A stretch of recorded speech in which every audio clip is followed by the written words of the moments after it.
പ്രദേശവാസികളുടെ പ്രതികരണം കൂടി ഈ ഘട്ടത്തിൽ നമുക്കൊന്ന് കേൾക്കാം. വികസന ഉത്സവം കാണാൻ വേണ്ടി ഇപ്പോൾ ധാരാളം ആളുകളാണ് രാവിലെ മുതൽ തന്നെ എത്തി തുടങ്ങിയിരിക്കുന്ന ആളുകൾ നമ്മളോട് സംസാരിക്കാൻ വേണ്ടി കാത്തിരിക്കുകയാണ്. ചേട്ടാ, എങ്ങനെയാണ് നിങ്ങൾ ഈ വിഴിഞ്ഞം ഇതിൻ്റെ ഉദ്ഘാടനത്തെ നോക്കി കാണുന്നത്?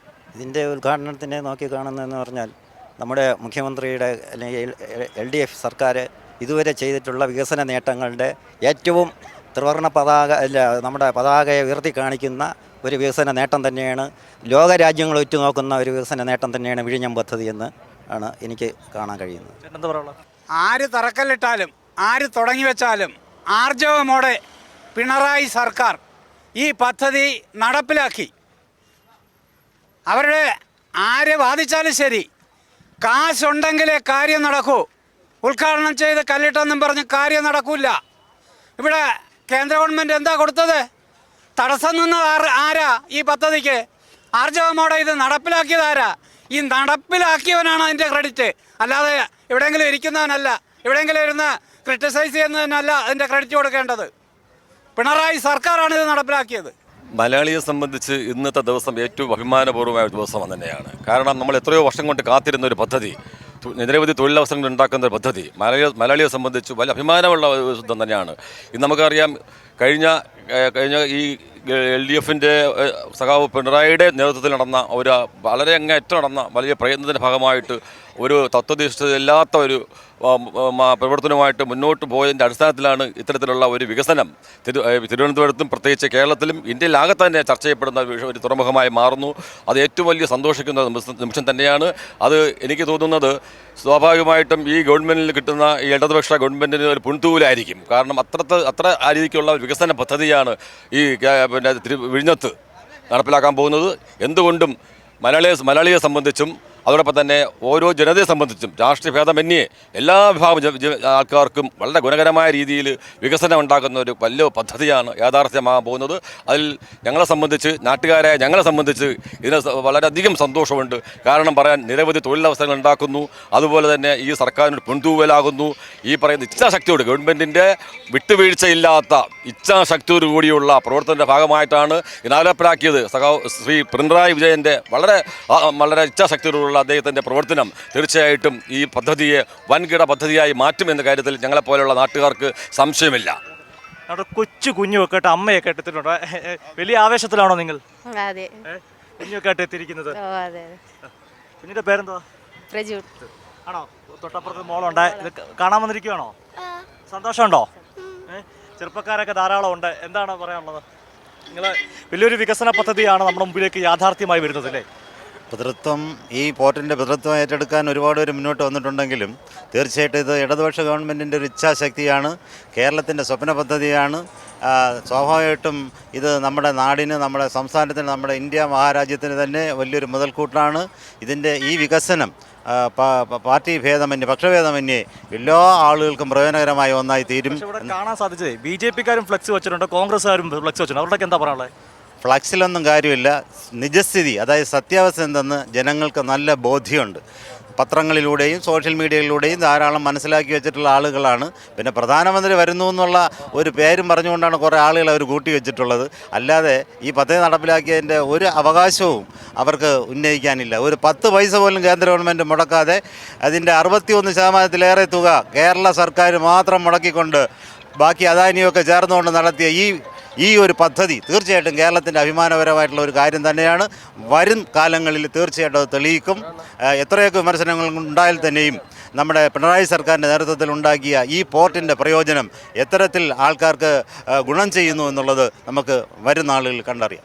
ഒരു അച്ഛനോട് ചെയ്യണം, പ്രായമുള്ള ഒരാളാണ്. നിങ്ങളെ സംബന്ധിച്ചോളം ഈ വികസനം നിങ്ങളുടെയൊക്കെ കാലഘട്ടത്തിൽ തന്നെ കാണാൻ സാധിച്ചത് സന്തോഷമുണ്ടോ? എത്രയോ കാലങ്ങൾക്ക് മുമ്പ് ഇത് വരണമെന്നുള്ള താല്പര്യക്കാരനാണ് ഞങ്ങൾ. എന്നാൽ ഞങ്ങളുടെ മുഖ്യമന്ത്രിയുടെ ഒറ്റ പ്രയത്നത്തിലാണ് ഇതിവിടെ വരാൻ കാര്യം. അത് ഇനിയും നല്ല രീതിയിൽ വരുമെന്ന് വിശ്വസിക്കുന്നു. കേരളമാണ്, നമ്മൾ മുഖ്യമന്ത്രിയാണ് ഇതിനെല്ലാത്തിനും മുൻകൈയെടുത്തത്. ഇപ്പം വന്നിരിക്കുന്ന നരേന്ദ്രമോദി എന്നും പറഞ്ഞു. പക്ഷെ അങ്ങനെയല്ല ചെയ്യേണ്ടത്. നമ്മൾ സർക്കാർ, നമ്മളെ മുഖ്യമന്ത്രി ഇത് ഇത്രയും കഷ്ടപ്പെട്ട് ഇത്രയും ചെയ്തിട്ട് ക്രെഡിറ്റ് അവർക്ക് അതല്ലല്ലോ വേണ്ടത്. നമുക്ക് വേണ്ടി പാവങ്ങൾക്ക് വേണ്ടി പ്രയത്നിച്ച നമ്മളെ മുഖ്യമന്ത്രിക്കാണ് അതിൻ്റെ ക്രെഡിറ്റ് കിട്ടേണ്ടത്.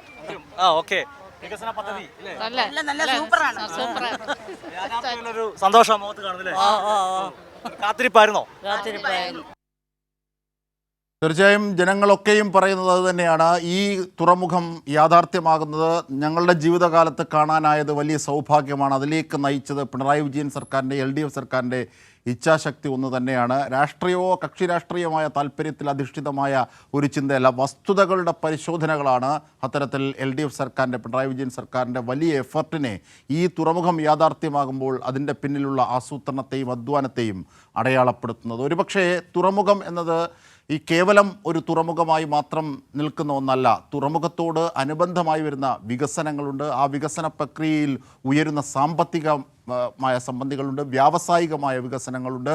ഇതൊക്കെ ആ ജനതയെ, നാടിനെ എങ്ങനെയാണ് പരിപോഷിപ്പിക്കുന്നതെന്നൊക്കെയാണ് തുറമുഖങ്ങൾ യാഥാർത്ഥ്യമായ നഗരങ്ങൾ ലോകത്തിൻ്റെ നെറുകയിലേക്ക് പിടിച്ചുയർത്തപ്പെട്ട ഓരോ ഘട്ടങ്ങൾ. അത് ദുബായ് ആയാലും സിംഗപ്പൂരായാലും കൊളംബോ ഒരു ഘട്ടത്തിൽ ആണെങ്കിൽ പോലും ഒക്കെയും ഇത്തരത്തിൽ അടയാളപ്പെടുത്തിയത് തുറമുഖത്തിൻ്റെ വികസനമാണ്. അത്തരത്തിൽ ഏറ്റവും സ്വാഭാവികമായ വലിയ വലിയ കപ്പലുകൾക്ക് എത്തിപ്പെടാനാകുന്ന സ്വാഭാവിക ആഴം ഉള്ള മറ്റ് പല വിധത്തിലുമുള്ള സ്വാഭാവിക പ്രകൃതിദത്ത സൗകര്യങ്ങളുള്ള വിഴിഞ്ഞം, ആ വിഴിഞ്ഞത്തെ യാഥാർത്ഥ്യമാക്കാനുള്ള ശ്രമങ്ങളിലൂടെ ഈ നാടിന്, ഒരു ജനതയ്ക്ക്, എന്തിന് രാജ്യത്തിന് തന്നെ ഗുണപരവും നേട്ടവുമാകുന്ന ഒന്നായി മാറുകയാണ്. അങ്ങനെ ഈ തെക്കേ അറ്റത്തെ തുമ്പ് വിഴിഞ്ഞമെന്ന ആ തുരുത്ത് ലോകത്തിൻ്റെ നെറുകയിലേക്ക് എടുത്തുയർത്തപ്പെടുന്നു. രാജ്യത്തിൻ്റെ തന്നെ വ്യാവസായികമായ ഒരു കവാടമായി അത് മാറുന്നു. അതിൻ്റെ ഏറ്റവും വലിയ ഗുണഭോക്താക്കളായി ഈ കേരളം എന്ന പ്രദേശം, കേരളം എന്ന സംസ്ഥാനം മാറുന്നു എന്നുള്ളതാണ് ഇതിൻ്റെ ഏറ്റവും വലിയ പ്രത്യേകത.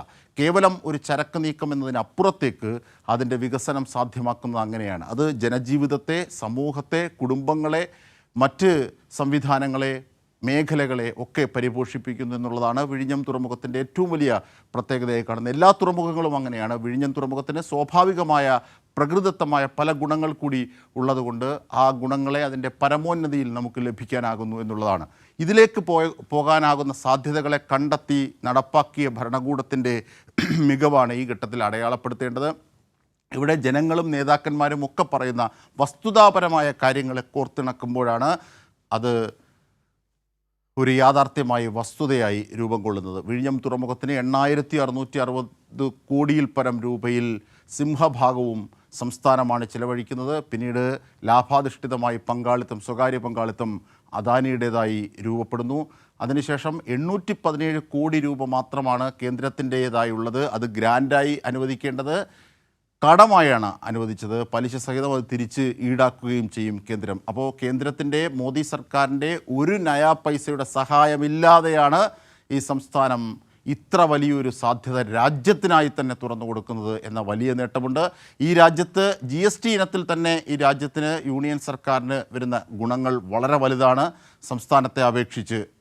അർത്ഥത്തിൽ രാജ്യത്തിന് തന്നെ ഗുണപ്പെടുന്ന ഒന്നായി വിഴിഞ്ഞം തുറമുഖം മാറുകയാണ്. ഇങ്ങനെ വികസനത്തിൻ്റെ എല്ലാ വിധത്തിലുമുള്ള നാമിയായി രാജ്യത്തിനാകെ മാതൃകയാകുന്ന തരത്തിലേക്ക്, രാജ്യത്തിനാകെ ഗുണപരമാകുന്ന തരത്തിലേക്കുള്ള ഒരു കവാടമായി കേരളം ഇതാ വിഴിഞ്ഞത്തെ തുറന്നു കൊടുക്കുകയാണ് രാജ്യത്തിന്. അല്പസമയത്തിനകം ഇതിൻ്റെ കമ്മീഷനിങ് നടക്കും. പ്രധാന കപ്പലെത്തി ഏതാണ്ട് 10 മാസത്തിനുള്ളിൽ തന്നെ പൂർണ്ണാർത്ഥത്തിലുള്ള ഒരു കമ്മീഷനിങ് സാധ്യമാകുന്നു, ഉദ്ഘാടനം സാധ്യമാകുന്നു എന്നത് കൂടിയാണ് ഈ LDF സർക്കാരിൻ്റെ വിജയമായി ഇവിടെ അടയാളപ്പെടുത്തേണ്ടത്. തീർച്ചയായും തുറമുഖം എന്ന നിലയിൽ അതിന് അനുമതി നൽകേണ്ടത് കേന്ദ്രമാണ്.